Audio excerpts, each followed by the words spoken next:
Тетради, пластилин, альбомы для рисования и цветная бумага. В общем, все, что поможет развить творческий потенциал особенных ребят. Фатима Танкеева в Центре непрерывного образования для детей с ОВЗ работает не первый год. Таким презентом женщина очень рада, ведь для нее главное – это здоровье подопечных. А оно во многом зависит именно от того, насколько тщательно организован процесс обучения и реабилитации, и хватает ли всего необходимого инвентаря. Развивалась моторика рук, развивалась речь устная и письменная у этих детей. И для них это очень хорошее подспорье. Как пластилины, как краски. У нас очень много направлений, в этих направлениях работают все педагоги. Как учителя трудовой подготовки, домоводства, так и учителя по доп. Образованию.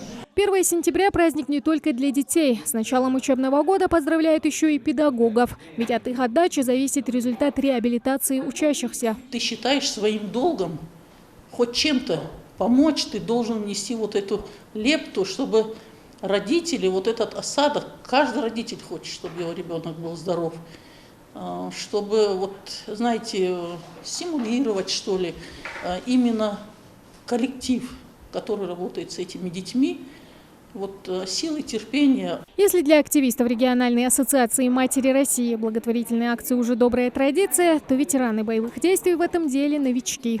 Мы присоединились к такой благой акции, потому что считаем, что таким детям особенно нужна помощь, и это благое, хорошее дело.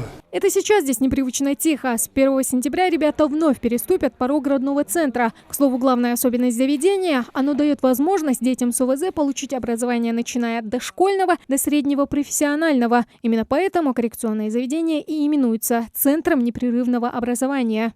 Обучаются у нас дети, и у нас есть 3 структурных подразделения. Это дошкольное образование, школьное образование и среднее профессиональное образование уже с прошлого года. Поэтому у нас, получается, детей в дошкольном возрасте у структурного подразделения обучается порядка 200, школьное образование порядка 300. И так как колледж у нас открыт относительно недавно, только год существует, в колледже у нас обучалось на прошлый год, это 11 и 12 классы, это уже они отличаются от среднего профессионального образования, но это классы, где, колледж-классы, где работа идет практическая по привитию им трудовых навыков. Образовательная программа такая же, как и в обычной школе, с той лишь разницей. Каждому нужен определенный подход. Кстати, к новому учебному году практически все готово. Все нюансы учтены, в том числе и касающиеся эпидемиологической безопасности. Здесь остался у нас последние штрихи, это вывесить вот эти стенды и оформление. И, естественно, провести влажную уборку. Остальные учебные кабинеты, все, как вы увидели, они готовы к новому учебному году, все сделано. Осталось вот эти коридоры провести работу и все. И, естественно, сегодня проходит у нас последний такой контрольный, скажем так, субботник всеобщий на территории уже. Все условия для ребят созданы. Теперь осталось только хорошо учиться и лечиться, радуя родителей и педагогов своими успехами. Тамара Хшагульгова, Магомед Белакиев, Новости 24.